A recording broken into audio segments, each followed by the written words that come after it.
don't know that you actually had a conversation recently with your father. Yes.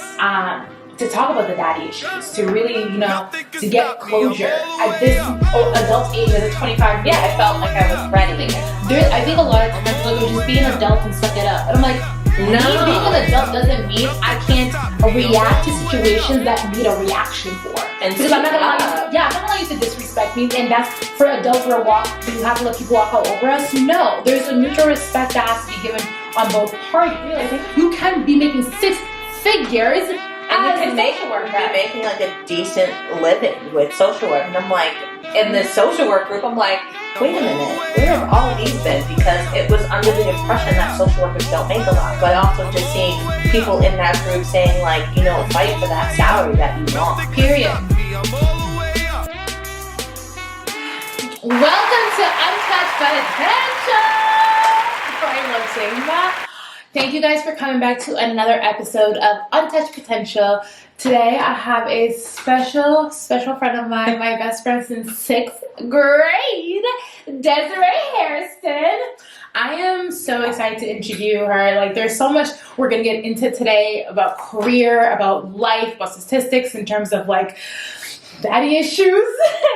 But before I start with this interview, again, I want to thank you guys for listening in, tuning in every week, because, again, this podcast isn't for just us, right? Where we're having amazing conversation and talking about how you became successful. But it's for you guys where you're able to hear people's authentic stories and learn that, people can come out of the mud and come out successful. Like, yes. The obstacles that come your way is part of that organic story that makes you you. And I hope Desiree's, journey is a blueprint for you guys and gives you some hope that you too can find success in your fields and whatever that may be. All right, let's get into it. Desiree Harrison, a woman of all trades, getting her master's in social work and learning how you can be a 6-figure social worker. Let's talk about that. But before we get into the deets of the deets, Desiree, my dear friend, I know who you are. Why don't we tell the audience who you are? What do you want me to say? Who is Desiree Harrison? I'm still trying to figure it out. Aren't we all?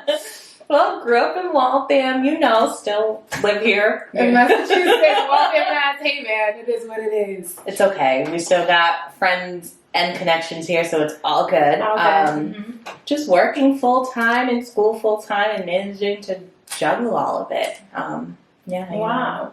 And so, living my best life. Living your best life. We went on vacation actually a couple of weeks ago. That was really fun. It was. I think it was a due time for us to escape from what we originally do in life with school and work.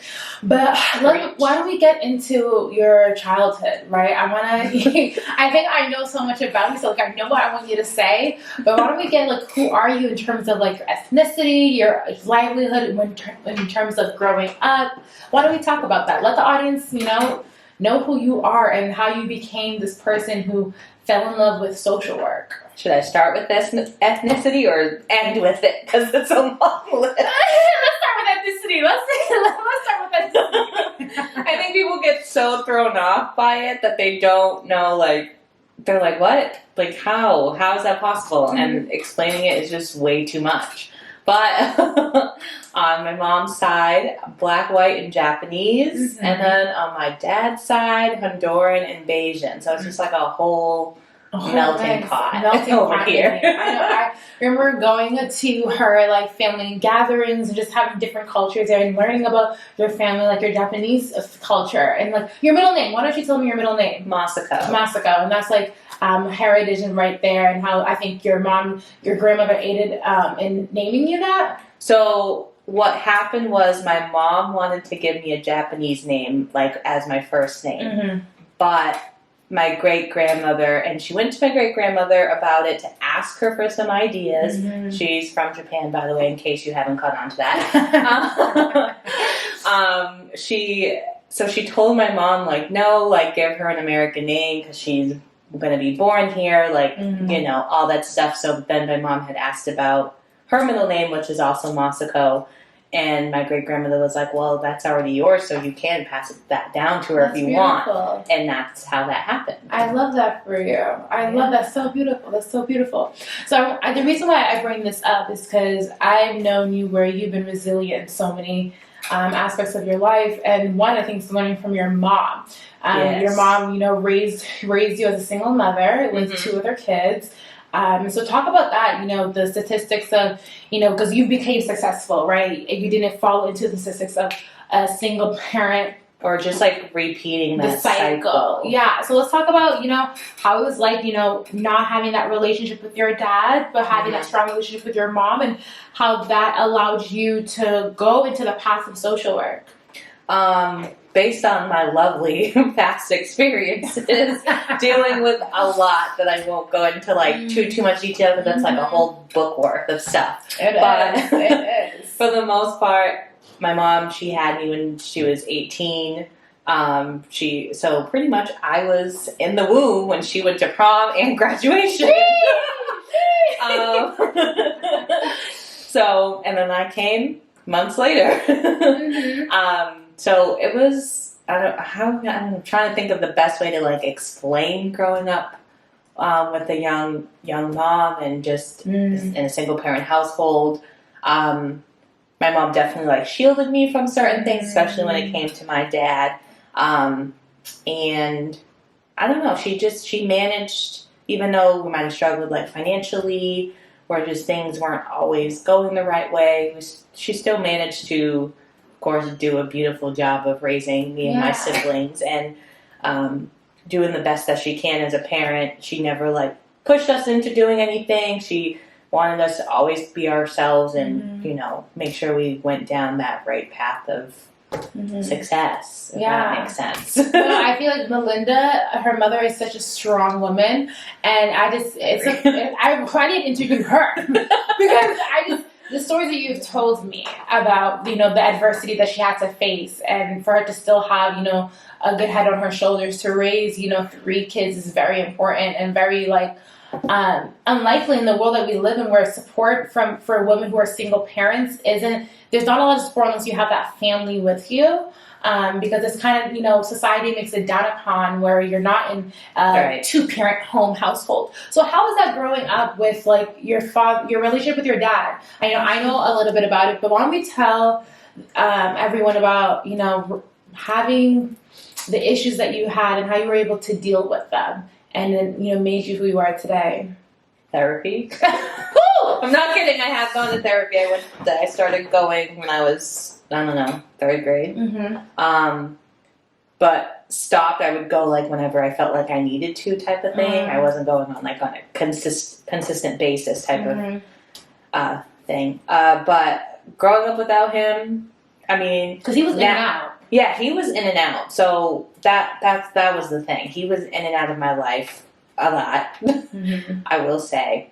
But I think now that I look back on it and I kind of know more things of what was going on when I was younger. Can you share a little bit about that? Some things that are appropriate for just him just kind of being more involved in like the street life, and just not being in with like the right crowd and things like that. He was just so focused on that.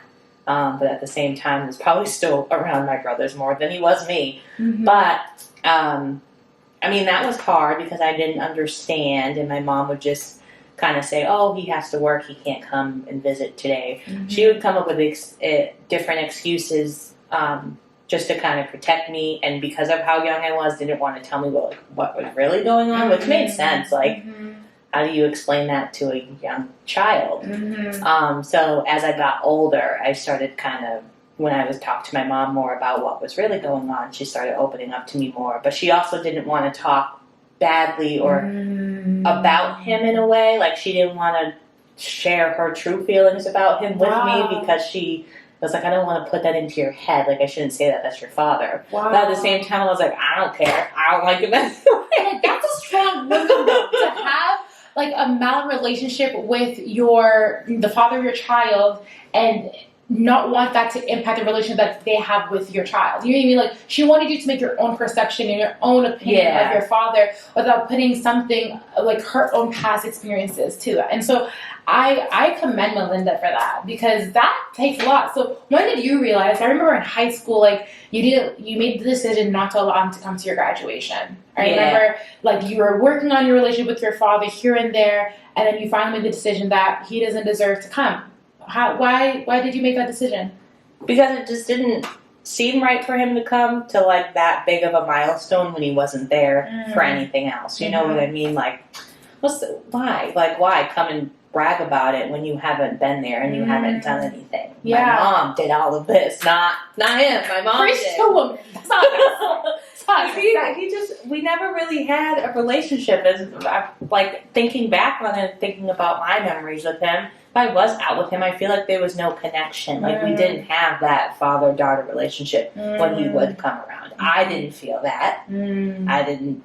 Nothing. Like, I feel like it was always awkward between us, from my perception. It was. Yeah, so I remember you told me there was one incident at the park where he didn't know, like, talk about that. Like, my mom was telling me that when he would come to visit or something when I was younger, he didn't even know what to do with me. like, oh, she wants you. My mom would be like, oh, she wants you to go, like, play Barbies with her. Why the heck do I need to play Barbies? Is what, like, he would think, and, like, what am I supposed to do with her?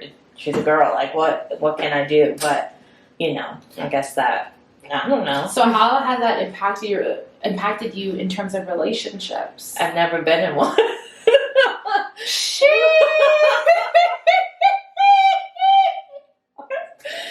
So sorry. No, it's okay. The viewers are just like, dang, Harley, you could have held that in.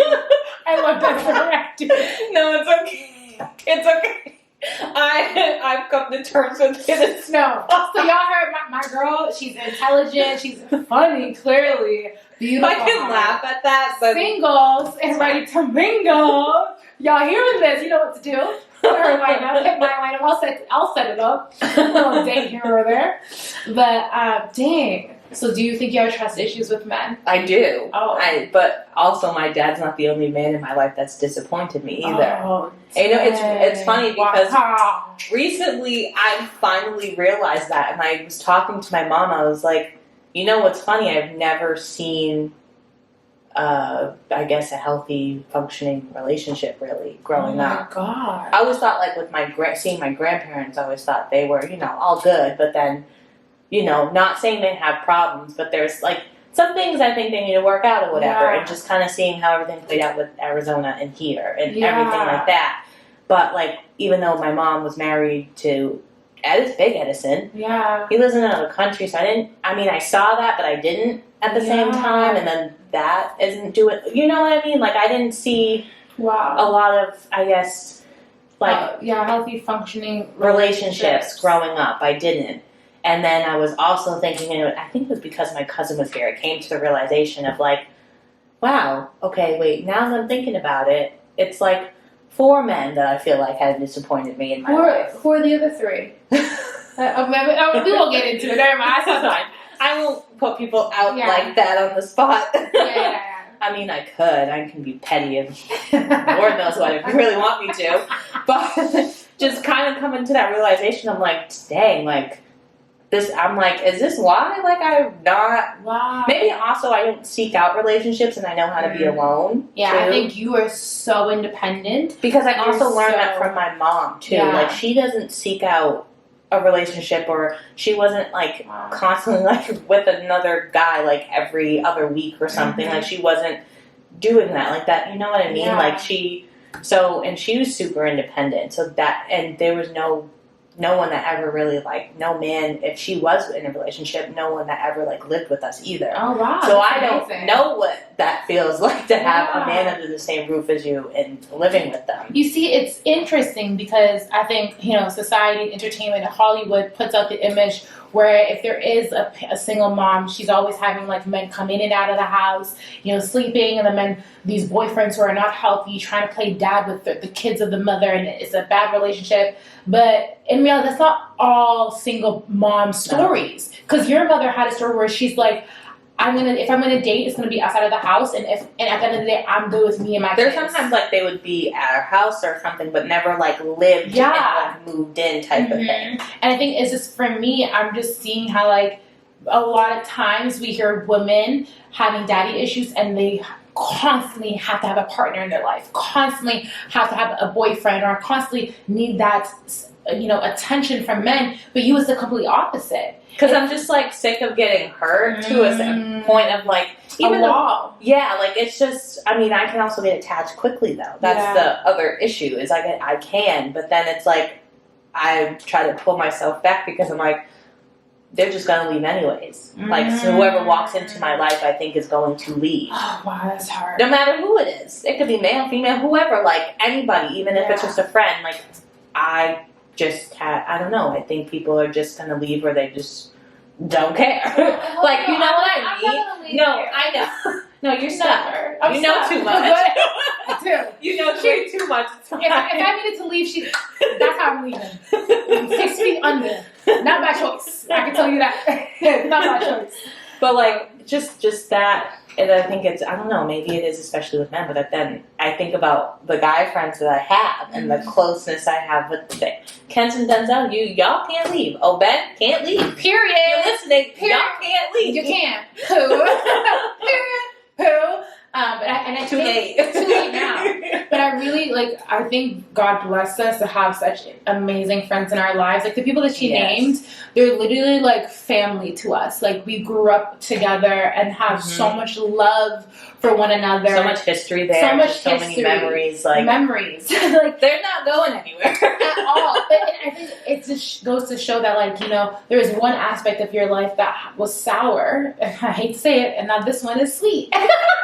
I had to. I mean, I grew up just kind of, seeing, like I said, as I get older, and like that realization of like, damn, there's multiple men that have been in my life that have disappointed me. And it wasn't me, like, obviously you heard earlier, I've never been in a relationship, so it wasn't people I was talking to. It was like people who were close to me in my family that that disappointed. So how do you how do you think about that, and you're just like, dang, like what the hell? So how do you manage knowing that the people that you trust in your life that are supposed to have your back are the ones who actually turn their backs on you and disappoint you? How have you managed that? How do you manage that?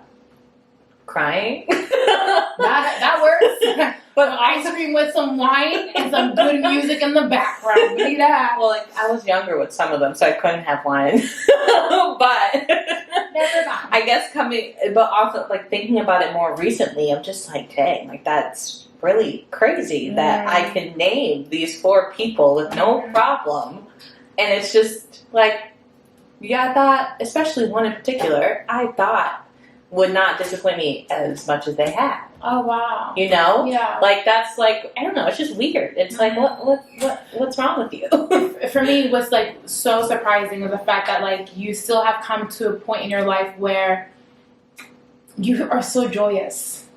You are so Desiree. It's so. I think what happens is that so many people have failed you, and so many people have shown you how you don't want to be treated, so you make sure you don't treat anyone else like that. Desiree is a ride or die. Let me tell you, she literally would be the one to make sure our relationship is always on point. Because sometimes I'm so stuck in my books. Elena and Jenna pointed that out before. She'll always call me up and be like, "How are you?" And sometimes I'm like, "Thank you for doing that." Because sometimes I don't have the time, and now I'm trying to return it. I'll text you more. Yeah. Like that. But it's just you weren't given that, that love and nourishment, so you always find a way to give it to others. Yeah, because I got that love and nurturing from my mom, and I have a close bond with her. Granted, we all butt heads with our parents. I mean, that's happened where it's just dang, you should start appreciating our parents more. 1,000%. They are ride or die. And I think just, trying to be there for everybody as best as I can, because I'm that's what I want from other people, so that's what I expect. But I also have a low expectations at the same time. Just so weird. But because I've talked to you about it, people showing up for me for things that I might plan out. And I don't like planning things because I'm nobody's showing up. I feel you. I've learned in life, people do what's best for them, and so then they always do, and it's a hard pill to swallow because sometimes it's not the benefit of you when they do that. So I think it's really finding those genuine individuals in your life who you know they're going to rock with you no matter what, and when those genuine people that you have in your life have to like do what's best for them, you don't take it personal because you're like, you know what, I know that you're going through something and it's for your betterment as a person. I'm gonna let you rock because you've let me rock in my cases. You know, I try not to take things personally, which is so hard. I mean, you would understand. Yeah, so hard to not like personalize things. I mean, I do it at work sometimes. I'm like, Desiree, stop personalizing it. Like, dude, you gotta brush it off. And I at work, I'm trying to get better with it. Especially, I'm like, oh, that's how they're feeling. That's how they're feeling. Well, like, what do you want me to do? But then I'm just like, with everyone else, I'm like trying not to take things personally. And one thing I've so hard. You know what you have to do that I've recognized that I've done is I've spoken out loud. Like, you can't hurt my feelings. I'm a grown woman. I'm a grown. So I'm just like, tell me the truth because you can't hurt my feelings. At this point, I'm not going to allow what your words or your opinion of me to impact me in a way where my feelings are going to get hurt because my inner peace is what I've been working on, is what has been able to help me feel grounded. So your opinion to me and your actions will allow me to reflect, but I won't allow it to, be a detrimental to my health. And so, like, people who don't try to get with you or whatnot, and like they try to mask, certain ugly truths. I'm like, just tell me the truth because you can't hurt my feelings. I'm sorry, but whatever you're gonna tell me, it's like I'm not gonna let it offend me. Like, no offense, but I'm not going to allow you as a person to shake my core. And that's when you find a way of like, wow, I know myself so well. And obviously there's the friends that are your ride or dies. When they say something, it's going to impact you because they know you, right? So that's going to have a different way of impacting you. But definitely, I think when you come to yourself, you recognize like all these other extra people. I'm sorry. Because I've also come to a point of not taking any BS from anybody anymore. Yeah. Like, I feel like I'm more, unfortunately, a little too judgmental lately. a little more opinionated about things. Really? But I think it's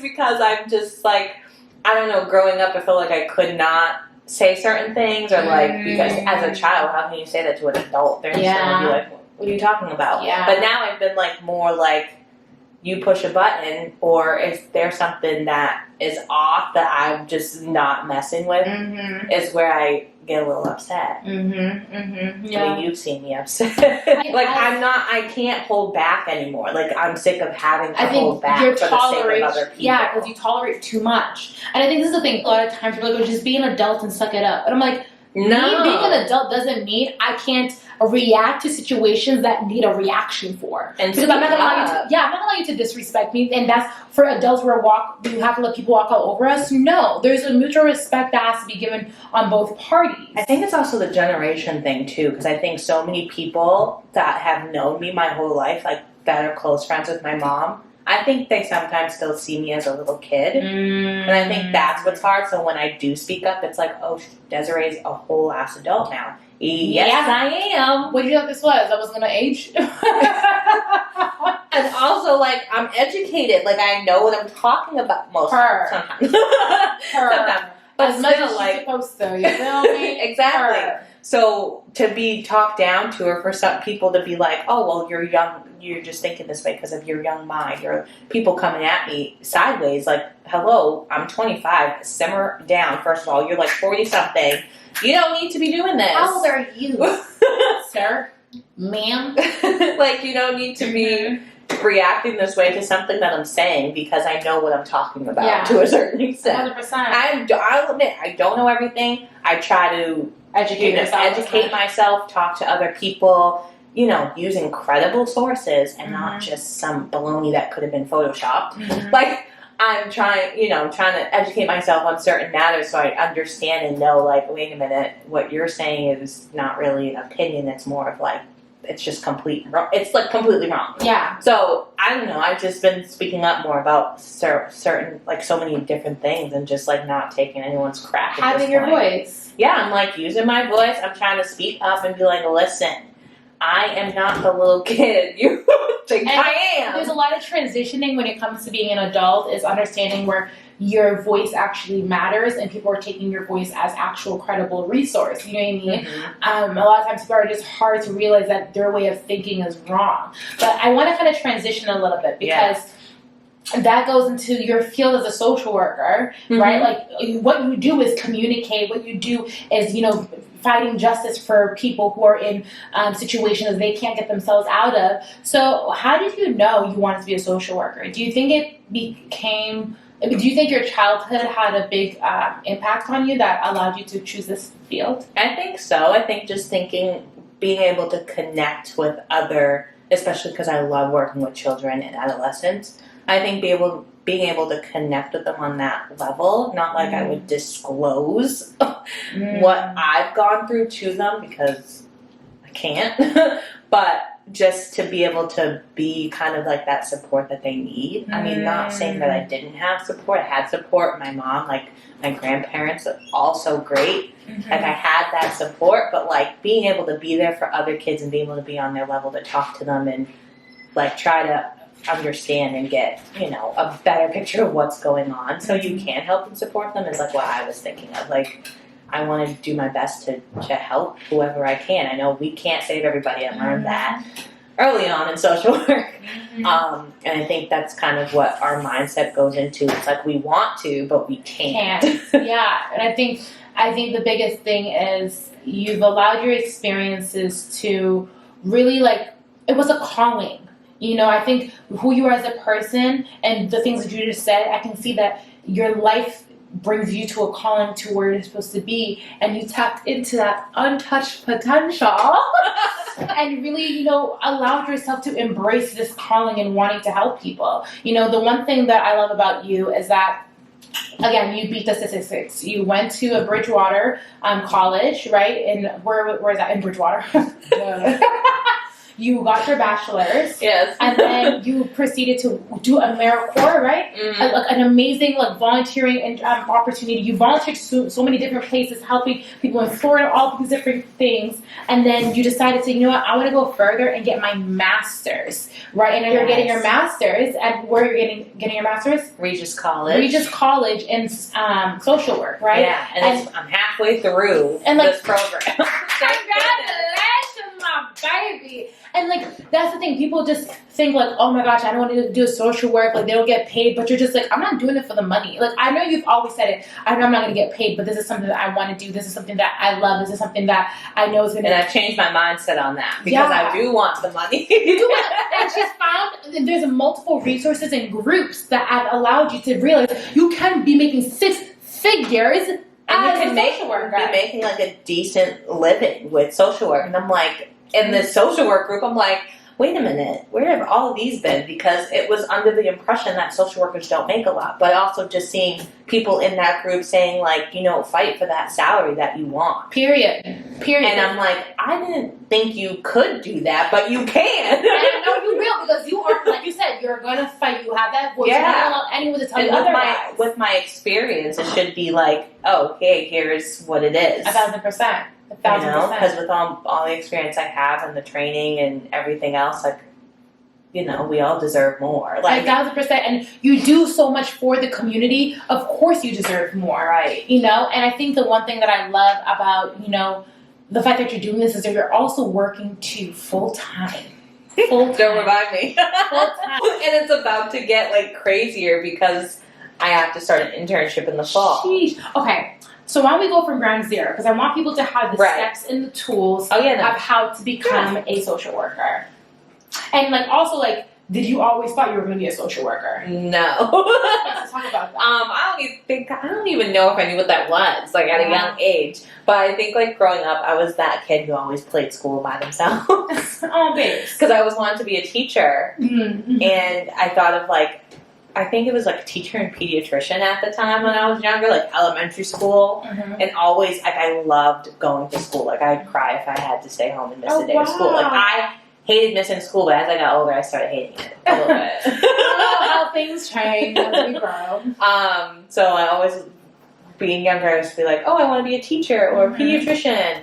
But then as I got older, I think it was like high school is when I kind of like, ooh, interior design, that sounds cool. I know, 2 completely different fields, guys. Don't judge.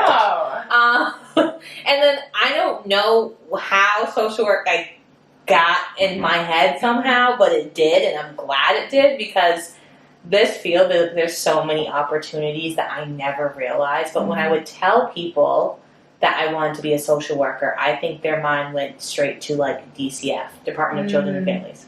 There we go. Or like, we can just say more broadly of Child Protective Services, because I know it's different acronyms in different states.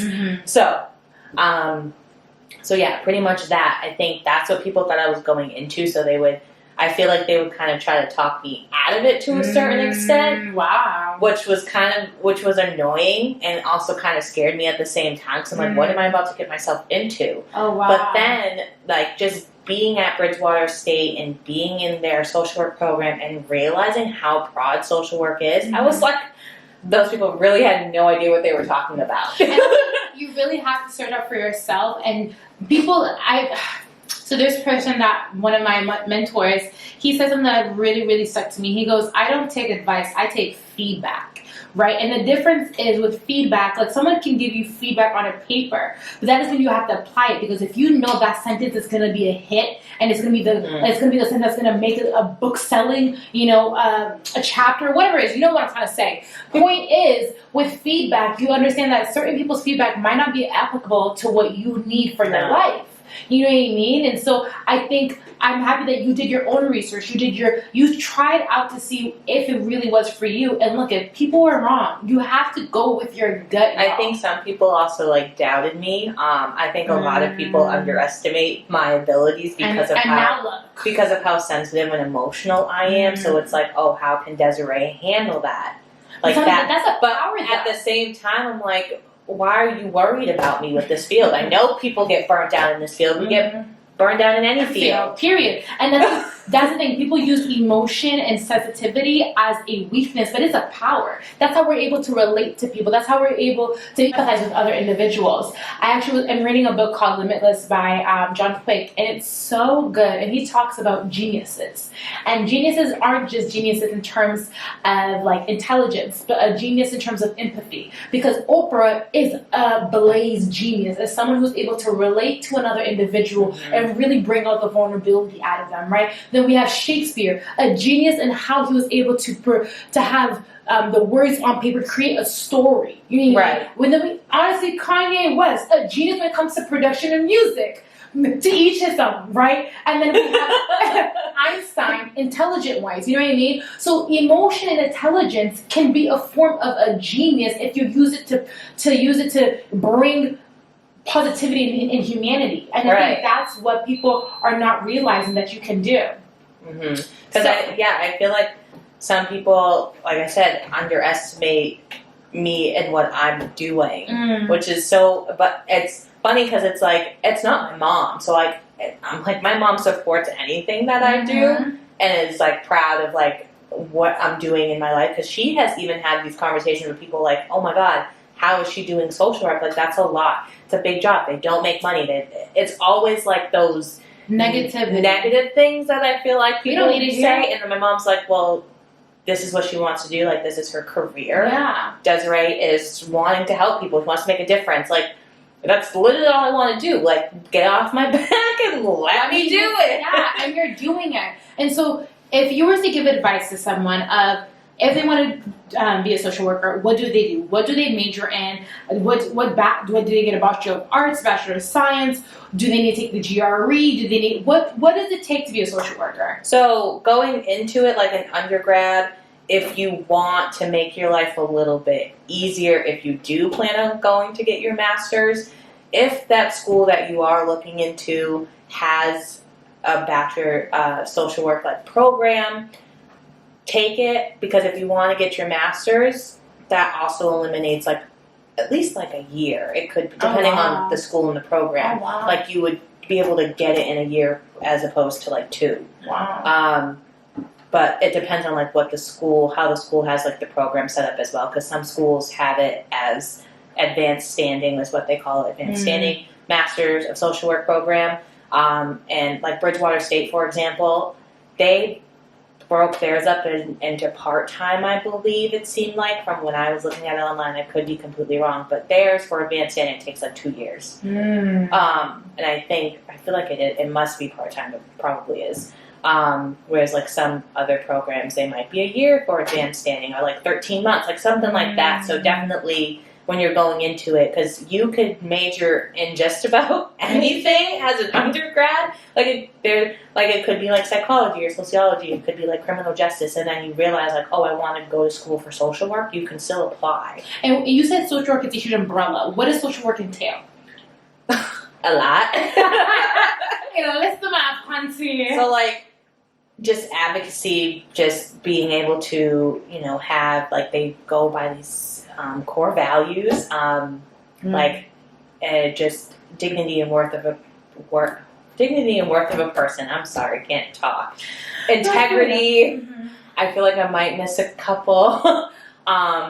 Just being competent. And these are things that you kind of like work on as you're going through the field. Like you become more aware of your own values. And there's a bunch of other ones. Sorry, social justice. Like, social workers do so much, and they're not fully and completely appreciated. I agree. Which, I mean, people, especially during this pandemic, you see people thanking firefighters, nurses, doctors, police officers, teachers. But I don't see anybody thanking any, like, social workers or, like, people working in the mental health field. And I'm like, we're over here literally trying to help people process through all this while we're also trying to do it ourselves. Oh my god! So I didn't even think about that. I noticed it one day, and I was like, I see all these thank yous, everybody else. What about us social workers over here working our butts off? Social workers, where you're dealing with society and implications that society just like has on individuals. Yeah, or just like mental health, like in mental health field, different. Like, why is nobody acknowledging that? And I think the answer is, you said it, people only think of social work when it comes to kids. They don't think about the other implications of social work. And like think about it, social work, you're dealing with society and the positive and negative interaction that individuals have to deal with and how it impacts their beings. And you guys are the ones that have to pick up the pieces while also living in that world and having to deal with it. Who's picking up your piece to keep you whole? Wow. Right, because it's Thank you. You're welcome. She's talking to me, guys. I didn't tell her. Thank you. I wasn't talking to you directly. It's fine. Just saying, like, in general, like, I didn't see that a lot, and I'm like, so y'all missing the profession? Hello. Don't forget us over here. I know you mentioned that you wanted to work as a social worker in the hospital. What is that? In a hospital setting. Yeah. What's that? It could look different, and I think I'm going to try to do a fellowship or something after. That's my girl. After graduating, I mean, it's not a lot of money, but it's decent. Yeah. And I think to get more like clinical experience and get that more of like that direct work experience and just being able, because if this could help me with my licensure process, because I'm going to do it, like I like to try different things anyways, because I feel like at the same time I don't fully know. I know what I want to do, but I don't at the same time. Like, I want to try everything. So if you work in the hospital, you're dealing with patients, you're dealing with outpatients? You can be dealing with many different people. I think it depends on, like, kind of where you are in the hospital setting. Give me an example. Like, I'll give an example of, like, a fellowship I actually kind of, like, looked into. And that's, I don't know if I could see myself personally doing this, because I feel like I would have to excuse myself from the room. But oncology unit, but at Boston Children's Hospital, so you're gonna be working with like the families on like kind of processing all that stuff. Like because like the doctor will work closely with doctors and nurses in that particular setting. Like you're gonna work with many different people, and that's like the beauty I think of social work, is being able to work with other providers. Yeah. And even though it might not always it's a community. It's not always the easiest, and that's kind of where it is. Sometimes it's not always the easiest, but as long as you're like there to support a family and a client all together and be able to advocate if something is misunderstood, something does go wrong, you want to be able to advocate for them and like try to help them with that process, because it's a lot to process. Like I don't know how else to explain it, but also there's sometimes like, and even in like where I work now, some of our kids are hospitalized, and there's like social workers and like clinicians and like therapists in those hospital settings too, because that would be interesting as well. Like,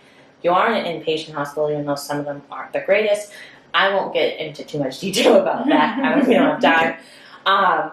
But just kind of seeing what they do on that level, like I want to be able to like kind of pick people's brains a little bit and see what they do. You guys are kind of like psychologists, kind of like, it's all fairly similar but different at the same time. Don't ask me. It's just so I'm in medical school, and my neuro block, we had to learn about like mental illness. We had to learn about childhood development and like the elderly and all that stuff, and a lot of things that we were learning, you were learning at the same time too. So I feel like you learn a lot about things that to coping mechanisms and really things that like psychologists also learn, but you're doing it at a scale where like in a social setting, right? Duh, social worker. So okay. Because there's so many different settings you can work in. So many. I think hospital was like kind of up there for me at the time. But I think now I'm like, I don't know, I'm still more like open to anything. Like, I'm gonna be interning at a private practice. Like, that's gonna be something new for me. Wow. Doing individual therapy. I love that for you though, having like your foot in that. So because I've been so like, I feel like, and I know hospitals and nonprofits too, but I feel like in smaller like nonprofits, like I feel like I've been in that world a lot, that I needed to do something different. So you worked with kids. So now, right now in your job, you're working with kids. You're working in the group home, right? So you did this program at Regis College for your master's. Did you have to get a GRE to get in? No. So some schools may not require you to have a GRE. You really got to like look into the program. Definitely ask that question if it should be posted if you need it or not. Some schools might want you to have a certain GPA, which can excuse you from having to take the GRE. Oh, wow. Or just a lot of like... No standardized testing. That's what I like to hear. I know. It makes life so much easier. And like with a lot of MSW programs, I noticed you didn't really need to have it. So, okay. To have recommendation letters. Recommendation letters. Definitely like before you hop into the field and like into a program, network with as many people as you can, because it can sometimes be hard to like reach out to people you haven't talked to in a while, even though you have that connection with them, and you had a connection when you worked with them, like they know you, even if it was for like a year or less than that, like they know you enough to do it. And I would say try to ask early. A lot of programs, they'll have you put in like the recommenders, like their information, and sometimes they either get it or they don't. But also just like boosting up your resume, making sure like that looks good, and sending out your resume to the people you've asked for recommendations, because they might want to look at it if they haven't worked with you in a while either. And so experiences, how many experiences do you need to have experiences? How does it look like? Do you need a personal statement? What does the application look like? So usually a lot of them have you do a personal statement. Some schools have you do like one or two, and they're all kind of different. Like similar questions of like, okay, why did you choose this field? Or like, what have your experiences been like? Things like that. They'll ask that, and definitely get that like looked over and edit if you want, or if you feel confident. You Not should. That it's good, but you should. You need to have multiple people. Don't be me. Have multiple people edit your papers, because different perspectives really, and these individuals that you're going to trust with your paper, they know you, and they know like your story, and they know what is captivating. So you want to have different opinions. Yeah. Again, feedback, because some things might have to stick, will bring your story to light. Other things you might have to cut out. So because you did a lot of volunteering, what were the volunteering opportunities that you did? So in undergrad, I did at Bridgewater State. They had through their when I was there, it was called the Community Service Center, but they changed it to the Martin Richard Institute of Social Justice. I thought of doing like a study tour, and then found out about this through them, and it was what the heck? Oh my gosh! An alternative break trip. So they had them in the like winter and like spring. So like we're closer to the end of like your winter break, and then like spring break, you're spending a week somewhere. But you're being prepared for this. You're spending a week somewhere. You'll know where you're going to be. You have I shouldn't say training. Sorry. meetings beforehand, like with your team, you're meeting with them to understand like what you're going to be walking into, because each experience, everyone's going to have a different experience. I think they kind of changed up some of their locations too, because they used to go to like DC. I think now they go to like New Orleans, which is pretty cool, and work with like an organization there. I went to Apopka, Florida, which is a little outside Orlando, and learned so much more about immigration than I knew before. Like having that experience and being able to walk in their shoes and hear stories from them put a whole different perspective than just learning it in class. Like I feel like once you're there, it's like it's easier to take in, and you're like, wow, because you can see it, rather than being in a classroom setting and just hearing about it. Like, you know what I'm saying? Like, and then you kind of come back and like you're just like, wow, like, okay, what can I do next? Like, how can I continue this work? And they made this like little quote, "Bringing hope home," which I absolutely love, because I'm like, let's bring this home. Like, how do we bring this home? What are we going to do different? Like, how are we going to, advocate and just be an ally for people? And then I also did AmeriCorps. I actually did AmeriCorps at Bridgewater my first year, in a preschool with little kids, helping them with like literacy development. And then after graduating from Bridgewater, I did AmeriCorps. It's a national program, and I ended up doing that in Phoenix, Arizona, and serving at Big Brothers Big Sisters, which was really cool, because I got to interview volunteers as well as like kids and their parents, and then do the matching. And I got to oversee a couple of like their site-based programs where they were meeting either at a school or like this other program that they had going for a few months specifically for AmeriCorps members to be able to like lead and kind of help out with and support with. So it was awesome. It was an awesome experience. I loved it. You're so multifaceted, a well-rounded individual. Because I tried, and I also interned at Children's Services of Roxbury when I was in undergrad too. So I like have all these experiences and did a service learning through the GLBTA center, Pride Center at school for like a different class. So like I feel like I've been able to kind of dabble in a little bit of stuff. And you have to see what you really like to see. Where your calling is. What is your why? Because and social work is so broad. I feel like I'm still learning about the field and what I can do. That it's like, oh, I want to try that. Like I hear about like travel social. I'm like, wait a minute, like travel, like nursing traveling, but like social work. I'm like, whoa. Like I want to look into this because this would be fun, give me an opportunity to be able to go different places. And explore And be there temporarily and also get paid a decent amount of money.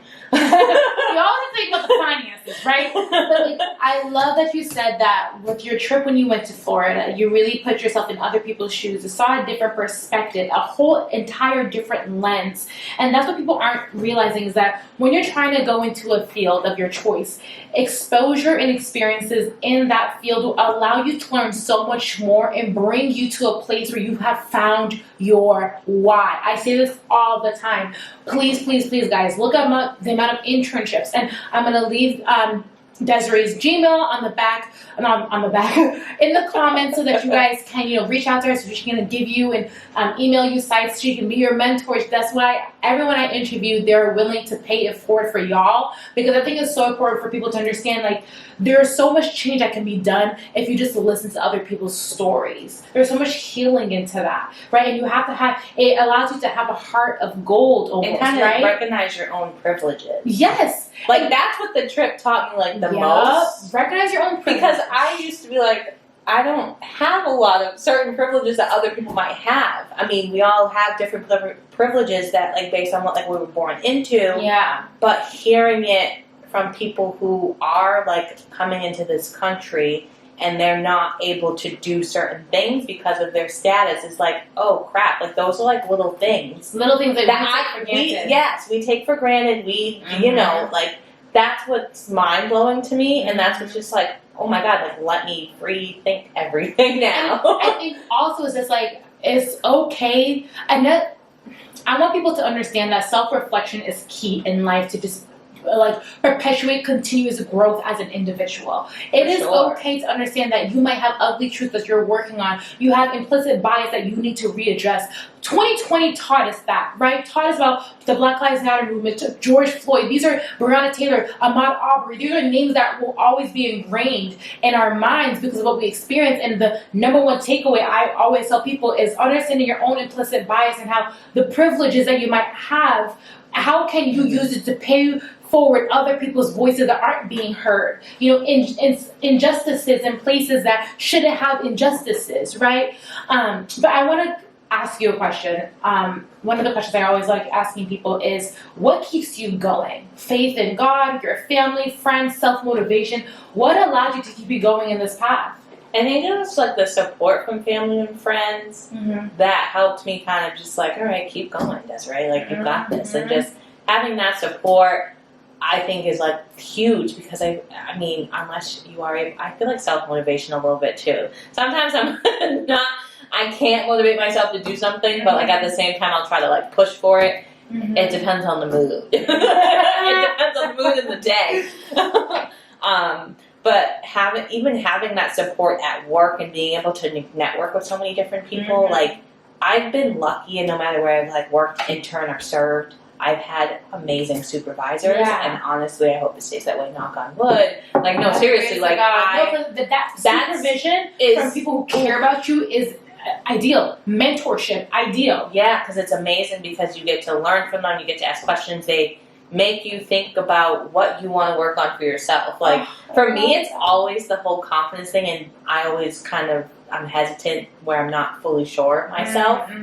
I do that a lot, and I don't give myself enough credit. And every supervisor I've had has pretty much said that. Desiree, give yourself more credit. You're doing a lot. But sometimes it doesn't feel that way. So it's hard for me to say, yeah, I'm doing the damn thing and I'm fine.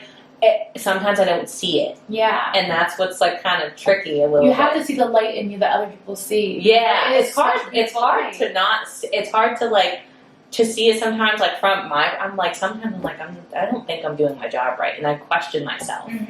But then it's hearing from other people, no, you're kicking ass. Yes, you are. It. Yes, she is. Am I right or am I right? Okay. So another question I want to ask is, what advice would you give other individuals who's in this field, who would want to get into this field? I definitely keep an open mind, because going to this field, you have to. If you're closed-minded, you're not gonna. It's not gonna work. You're not gonna be able to help people and be able to support them as best as you can. So keep an open mind and ask questions, pick people's brains, get as much experience as you can, because of how broad this field is. Unless you're not me and you know exactly what you want to do in this field, then you're good. But definitely pick people's brains, volunteer, get those internships, network with different people. I think that's the big thing in social work is networking. Go to conferences, especially if you can get them paid for you. That's it. Because I've never had to pay for a conference I've ever attended. What? Free conferences? How is that possible? Because send me the emails. I'm trying to be around other people who are intelligent, intellectuals, like-minded individuals to grow. Tell me, how were you? So I think it was just different things that I've done. I think I started going to conferences in college when I was at Bridgewater State, because I think it kind of just got brought up based on what I was involved in. And it was oh, hey, do you want to go to this conference? I'm oh yeah, sure. What's on it? And then same with AmeriCorps. There was couple conferences that I had gone to while I was in AmeriCorps, which was awesome.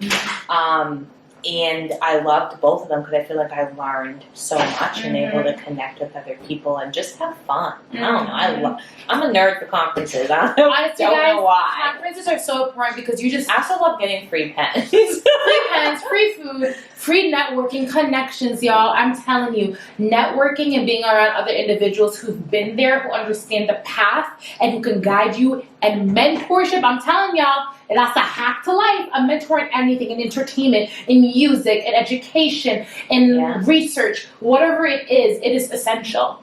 So one of my questions that I love asking, love asking, because you guys know my favorite quote is, success wouldn't taste so good without failure served as appetizers. So what was your failure that allowed you to reach this success, right? And yes, you had to really use that word. Yes. This is the thing, right? It's the wording for me. I hate you. This is the thing. When people think of success, they think like, oh, I made it. Like I'm making six figures. But like the success of you even like having the opportunity to have a master's is a success. The success that you have an amazing internship, additional to having a paying job in social work is already, even though you don't have your license, that's a success. So your whole life, I believe, is success, right? Success is measured by how you view it. Mm-hmm. So what failure brought you to that point where I'm not going to give up and I'm going to reach that goal? I'm going to be that Desiree Harrison that I know I can be. I guess, it wasn't... Would it really be my failure if I said, like, my dad wasn't involved and also, like, not having that relationship with my siblings?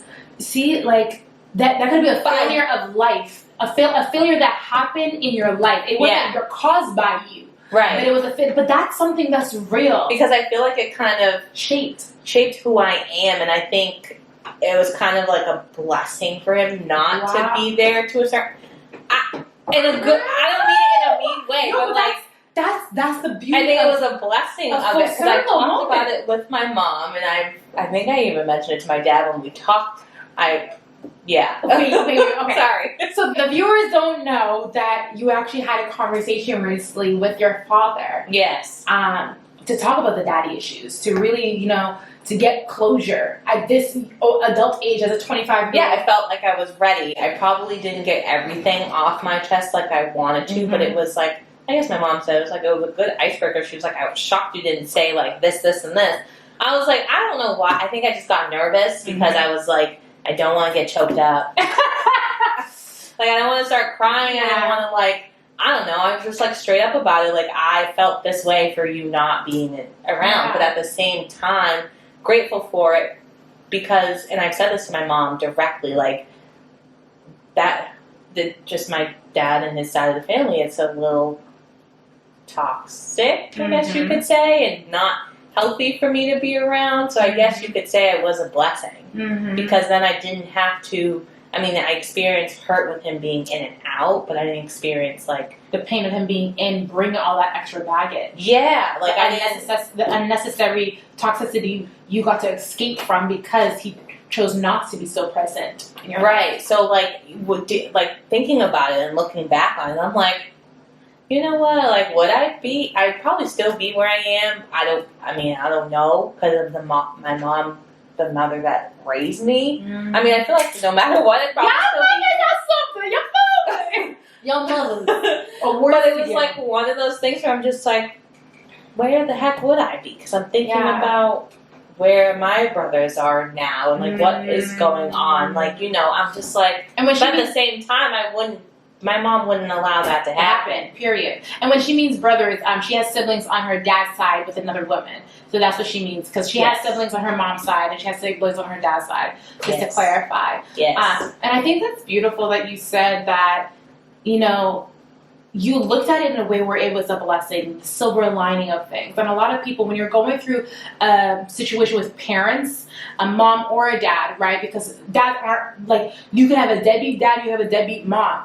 But you decided to have a conversation at an adult age where you're able to understand everything that transpassed in your life. You were able to come with a conclusion and have a conversation. It might have not been as detailed as you wanted to be, but you sat down and you got that closure for yourself. Yeah. And a lot of people are walking around with a lot of pain and hurt, and they're not finding the root cause, the source, and they're not facing their bully head on. I'm not saying your father was a bully, but I'm saying they're not facing that problem head on to really help them cope and manage their life so that they can be a positive person in society. A lot of people are walking around with all this anger and hate, and it's perpetuating in relationships with other individuals. Like how you might be in a relationship with a man who is acting the way he is because he has mommy issues, he has daddy issues, and that now hurts another woman, and vice versa with a woman who has mommy or daddy issues and hasn't dealt with it, and it's showing out in their relationship.